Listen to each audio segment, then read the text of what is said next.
Yes, welcome in. This is your odds checker preview for this week's 3M Open. I'm Rick Gehman. That right there is Geoff Fienberg. Geoff, are you suffering from any major championship hangover? I'm suffering from a hangover, and I gotta tell you, like, I put my hand in my pocket, Rick. I'm not feeling much. I got totally blown out. Golf season is long. It sucks that it happened in a major, but that had to be one of my worst weeks of the year. My outright card got blown out pretty quickly, and I've got to own to the fact that there's a documented webpage and video on oddschecker.com last week of me taking a stand on betting Colin Morikawa, Rick, to miss the cut at plus 350. I knew it was a boom or bust scenario. Now, get me right. Don't hear me out, folks.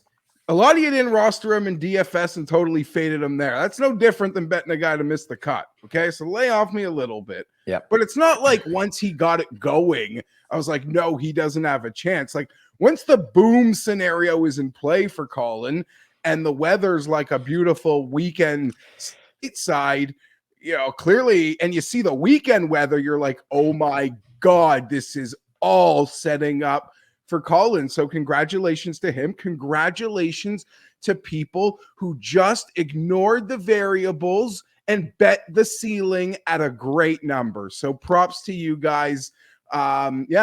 Here we go. We got to pick ourselves up and move on. How about you, Rick? Yeah, it was. I love Morikawa. He did not end up necessarily making all of my exposures, right? But I had a little nibble on him. We focused a lot on those young guys. You know, the Morikawa, the Hovland, the Scheffler. We had a long conversation.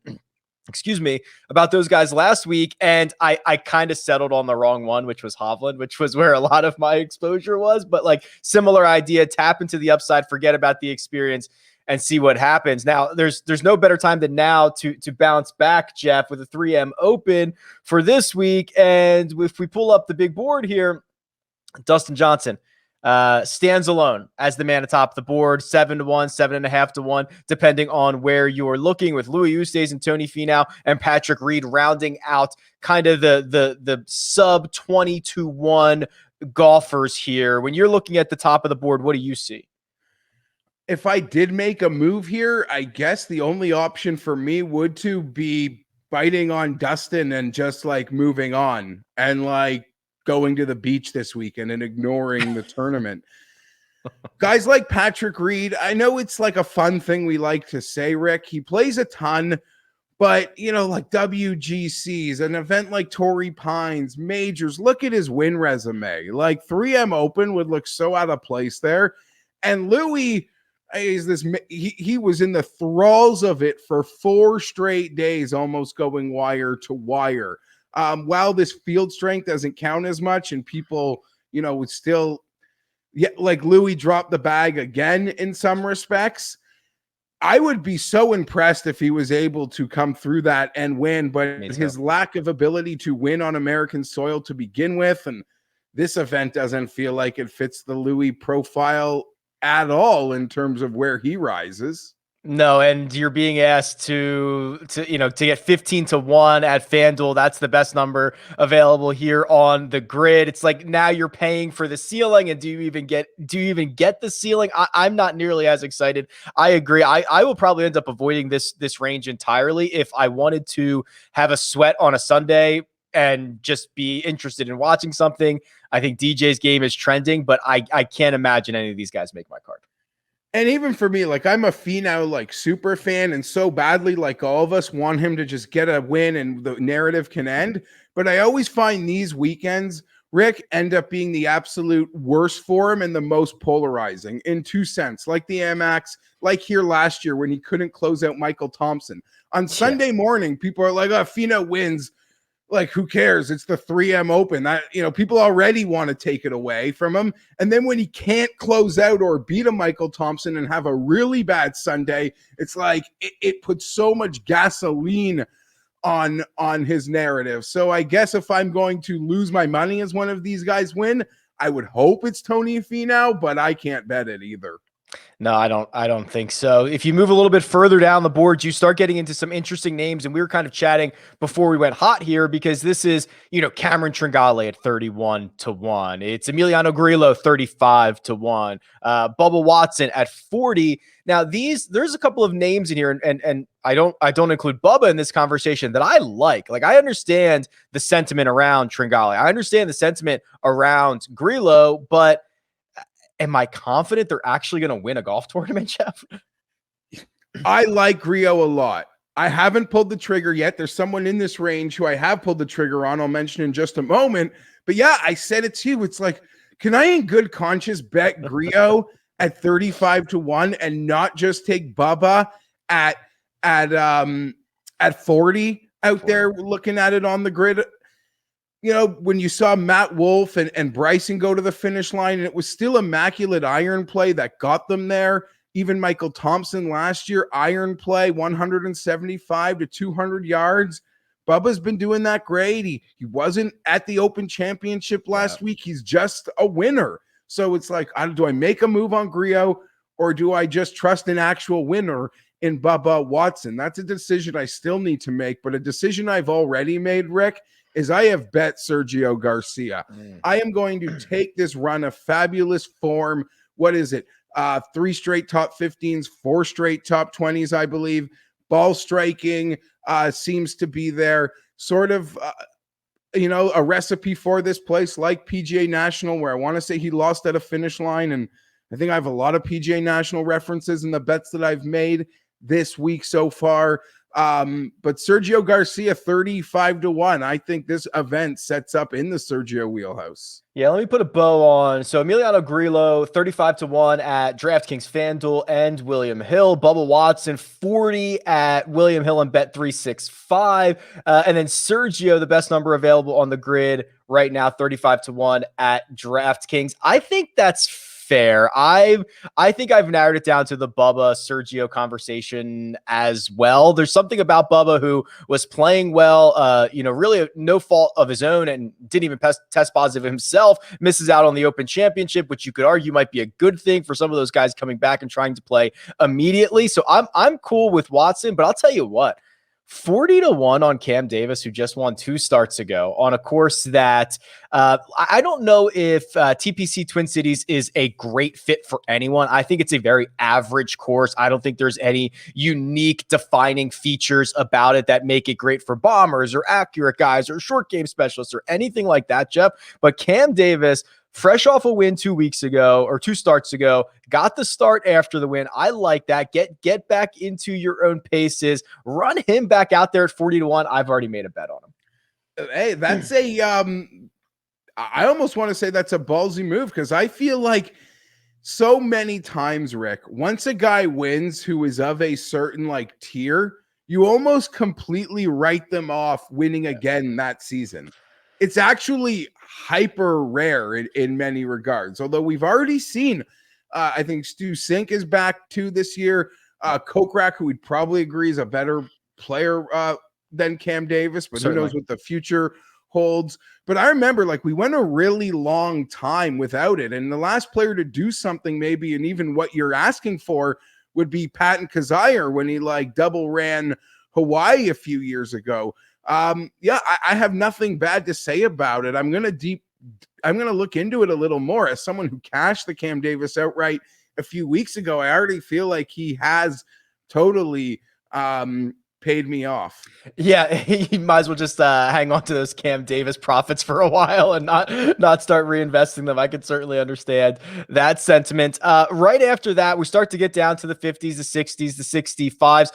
Patton Kizzire, name that you mentioned, 66-1. There's some names like Ricky Fowler at 50, along with Mav McNeely. This is where I have the most trouble. I like the way that McNeely's game is trending. His strokes gain metrics, his advanced metrics are probably the best 5 event stretch that we've seen in his young career. But this is where he's the guy. When we were having the conversation earlier, Geoff, I was like, I actually don't know if he can win. I like the way his game's going. I like the way this field sets up for him. 50-1. Okay. I don't know if he can actually win. There's so much mental gymnastics that we have to do week in, week out. I'm not saying, whoa, cry for me, but you put your name on picks. You put him out there. You take the good, the bad, the ugly that comes with it, Rick, and you talk yourself in circles. Like, I want to bet this guy. It all points to it. Can he win? I don't believe he can win. You're like, oh, it's the event like right after a major. Like the events that piggyback the majors seem like the most prime events to catch big numbers. A field like this, like, I don't know. I believe in this guy. If he's ever going to win, it's a field like this where there's a good chance he can get to Sunday, and an even better chance once he's at Sunday, he doesn't have to stare down like one of the true elites of the game. Right. Because there's so fewer of them at an event like this. Of course, Dustin, you could end up in a head-to-head with Dustin, and it gives you 0 hedge opportunities. But yeah, it's all part of the mental gymnastics. I'm still a sucker, Rick. 50-1. I bet him last week at the Open at 80. Ricky Fowler, he closed with a nice little round. I always love guys that finish strong in an event to think that they found something. Call me silly, but I'm going back to that PGA National comp. Prince of Palm Beach PGA National, Ricky Fowler, 50-1 for me is the next man up that I have actually laid the wood on. Yeah, Ricky Fowler, 50-1, basically across the board. You can get that at a lot of different places. If you like guys that close on Sunday, that is why Patton Kizzire has made my card. He is 66-1 at Resorts Casino, 65-50 for some other places that you might have access to. He has been absolutely dominant on Sundays. I like the ceiling, this just crazy ceiling guy, the volatility for Patton Kizzire. He has made my card. A little bit further down. We're getting into the 70s, the 75s, the 80s, Geoff. I'm not sure I have a personal play in this area. Are you investing anything in this range? Just in front of it, or I've just lost the grid for a moment here, but I did make a move on Luke List, who I believe is sitting at 66. Yes. Just in front of it. God, for third time, I'm going to say this, lost at the finish line at PGA National in a playoff to Justin Thomas. He has been absolutely trending in the right direction. I'm going to try to ignore how he played Sunday at the Barbasol and just try to chalk that up. If it makes you feel any better about the Barbasol, he hit 3 different provisionals on Sunday, and which that should have played him out of it, and it kind of did. I think that's a little bit unlucky. It's a little bit in an area that he's usually better at with the driver. I completely understand the Luke List love. Yeah, and people who have been watching me for a long time know I kind of always can get sucked in to Luke List, especially when he is showing that run of form, Rick. And you did mention it. Like, I agree. And sort of looking at this course, it doesn't. There's so many like landmines with all that water that you can get got. And I guess, mentioning those 3 provisionals, not likely, but it very well, I guess, could happen again to List or any of these guys just catching a huge number and playing themselves out of it. I don't think that it really does lead itself to anybody, but when really looking at the 2 winners, it is ball striking. I know that's the easiest thing to say, but Michael Thompson absolutely struck the cover off the ball. And when it was like Wolf, Bryce, and Morikawa at the finish line. But if you break it down, Wolf and Morikawa were like 1 and 2, I want to say, in ball striking that week. So that's where I'm going with. And between Sergio, Ricky, and List, they've all been striking the cover off the ball. More so Sergio and List, and Ricky, I'm just trying to hopefully that nice form continues for me. Back-to-back top 5s for Luke List heading into this one. As we go further down the board, I kind of, as I mentioned, I kind of avoided this 75-1 range. My next click, and this is where I might be a sucker, is Mito Pereira, who is, if you don't know who he is, he's 80-1 basically across the board. If you don't know who he is, he got his Battlefield promotion from the Korn Ferry Tour. It means that he won 3 times on the Korn Ferry Tour this season. He has now gotten his feet wet in 3 PGA Tour events. He missed the cut in his first. He got better in the next. He got better in the next. I think he finished T5 at Barbasol. And if you like ball strikers, he is just absolutely mashing it. And I might be a sucker trying to find a guy to win his 4th PGA Tour start, but I don't really care what the event is, where it is. If you find yourself in the winner circle like 3 times in a 12-month period, like I'm pretty excited about it. No, that just shows an ability to win. Like, winning isn't easy on any tour. You're going up against, I don't know, 60, 80, 100, 150 guys. Winning is not easy. Like, another popular player this week we didn't talk about, he's obviously half that price or shorter, like Matthew Wolff. Well, Yep. you just bet on him because he's a natural born winner. Like, wins at every level. I don't see much being different for me, though. Calling it in the fourth start. Yeah, I don't know. When we do this sometimes, Rick, we like to plant our flag. And I don't want to say, like, get cocky, but, like, I'm going to call this one. I'm not sure if the number's right, but I'm going to call this one. We've all been there. I am going to back a guy at 80-1 who has also been striking the cover off the ball, just racking up top 25s, lingering, and I'm hoping for a final push, and that is Chez Reavie, Rick. Yes, he's back to he is back to the ball striking Shea Reve that we like to see. He's 80-1 at FanDuel. That is the best number you can get on him across the board. I like that, and I like that hat he wears, Jeff. I like the flat brim. That's added bonus, I think. Yeah, I don't know. I guess it's where was this from? It might have been from like a Ricky Fowler PGA champion. No, PGA National this year, but he didn't play the weekend. So I don't think he ever got awarded. So maybe Puma will throw it back in a rotation. Yeah, but back to Chez, 7th, 11th, 12th, respectively, in these last 4 events. Yeah. 3 events in his strokes gained approach. As I've indicated a few times already, that is the lane that I am choosing to play this week. I do have Fowler, but for the most part, it's guys that are fantastic strikers that I'm hoping, I don't know, can get some motivation from seeing how well Morikawa can putt from time to time. Seriously, yeah. Find that magic for 4 days. That brings us to really the long shots here on the board. Our defending champion, Michael Thompson, is 100-1. Brandon Hagee has played well enough, 130-1 over at, let's see here. That's on DraftKings. How much sprinkling have you done down here in the triple digits? I haven't done, well, I bet EVR at 130-1 yesterday morning, just out of principle, because I think I bet him at like 40-1 here last year. So now you're like, oh, the Minnesota kid ended like an epic miscalculation.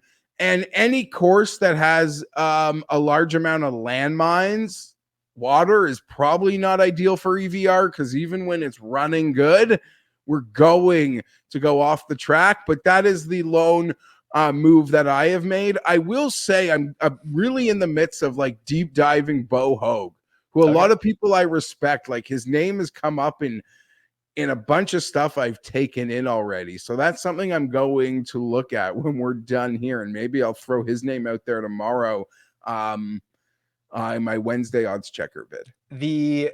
He played well at this event last year as well. The only click that I've made down here, and again, the weeks like this I find incredibly interesting, but at 151 over at DraftKings is Cam Champ. And I think this is a really kind of a weird situation. First of all, he's all over the place. So you can get 150-1 in 2 spots, but I mean, I think William Hill has him at 80. So you certainly want to shop it. He is not so great. Say that again?